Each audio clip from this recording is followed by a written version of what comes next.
Salut à tous, aujourd'hui bienvenue sur la chaîne des Gaulois du Catch pour une nouvelle vidéo. Et comme vous l'avez vu dans le titre, on va s'intéresser à Roman Reigns et ce qu'il pourrait faire par la suite. Parce que si vous n'êtes pas au courant ou si vous ne l'avez pas vu, le personnage principal de la WWE a fait son retour à SummerSlam 2024 à Cleveland. Il est intervenu dans le main event entre Solo Sikoa et Cody Rhodes. Et quand il est intervenu, il n'a pas cherché midi à 14h. Il a directement choisi de défoncer Solo Sikoa, Superman Punch, Spear. Il est reparti. Il avait un t-shirt OTC, Original Tribal Chief. C'est-à-dire qu'il se considère comme le chef de la table, ce qui est logique. Et il veut reprendre sa place et son trône.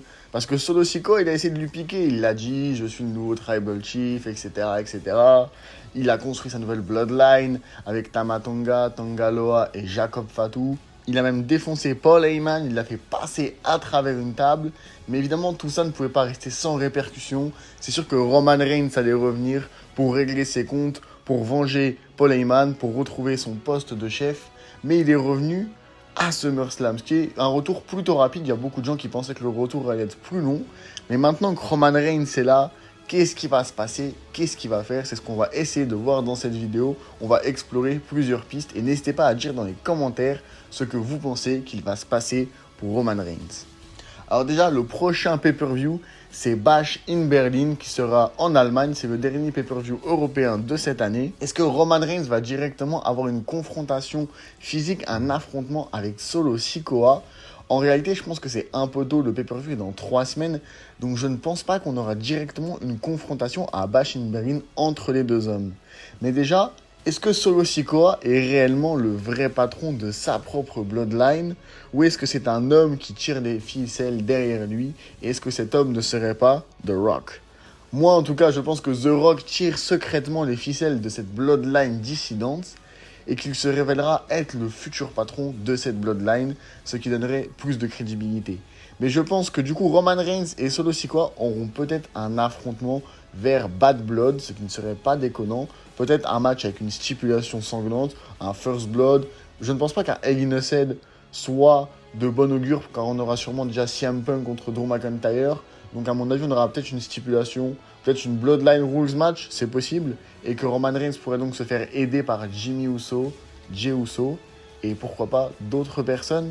Parce que oui, forcément, Roman Reigns, il va également reformer sa Bloodline originelle. Et on se tournera évidemment, forcément, vers un affrontement entre les deux Bloodlines à Survivor Series.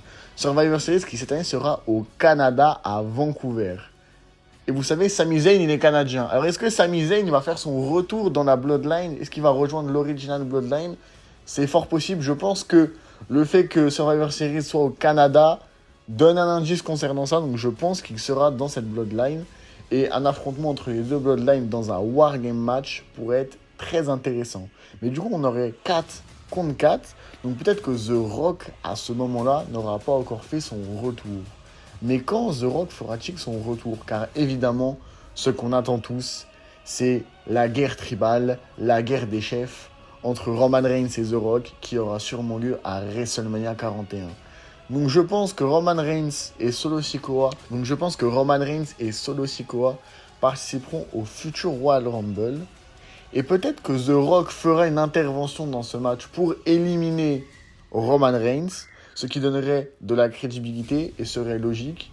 Parce que je ne vois pas The Rock faire son retour dans les semaines suivantes, même s'il vient de terminer un tournage de film, il semble qu'il aurait encore un autre tournage à effectuer, donc je ne pense pas qu'il puisse faire son retour tout de suite. Mais alors, après il y aura Elimination Chamber, il y a encore beaucoup de pay-per-view à booker. Évidemment, ils ne participeront pas à tous les pay-per-view pour laisser la hype, monter la tension entre les membres. Mais l'affrontement final, il est clair, ça sera WrestleMania 41 entre The Rock et Roman Reigns. Qui doit gagner dans ce match? Est-ce que The Rock va revenir directement pour Roman Reigns? Car la dernière fois qu'on a vu The Rock, il a dit « Quand je reviendrai, ça sera pour toi que tu aies un titre ou non ».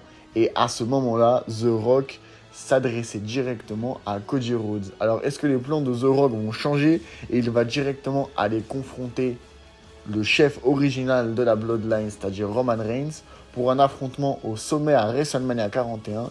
Est-ce que ce sera le dernier run de The Rock à la WWE? peut-être, c'est possible, même si The Rock était dans une forme tellement excellente à WrestleMania 40 que personnellement j'aimerais le revoir en heal plusieurs fois, pourquoi pas une ou deux fois dans l'année. Ça peut être toujours cool à voir, il est toujours impactant au micro et fait toujours de bonnes promos. En tout cas, le retour de Roman Reigns en face organique, un beau travail d'imposteur de la part de Solo Sikoa. Il a réussi à mettre face Roman Reigns sans que Roman Reigns soit là.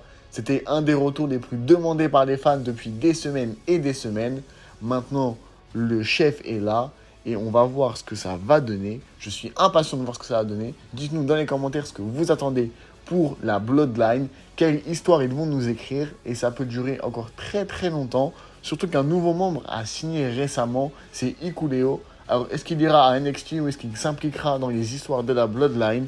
Ça reste à voir. Pour l'instant, on n'a pas plus d'informations à ce sujet. On verra ça dans les prochaines semaines. Je pense que la guerre des Bloodlines, franchement, est la meilleure option pour Roman Reigns. Je ne le vois pas directement repartir vers la course au titre. Il sort d'un très très long règne de champion qui a été l'un des règnes les plus marquants de l'histoire.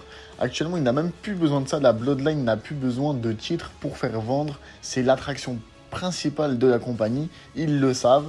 Donc je pense que c'est une bonne idée de se concentrer sur ça et que Cody doit améliorer son run, améliorer son règne de champion qui pour l'instant est plutôt pas mal, mais quand même il y a des choses à redire. Je pense que pour Cody Rhodes c'est mieux de se diriger vers une histoire avec Randy Orton et je pense que Roman Reigns doit rester encore loin du titre pendant au moins 1 à 2 ans et qu'après peut-être il pourra repartir dans cette ascension de la gloire et cette conquête de titre qui l'anime toujours.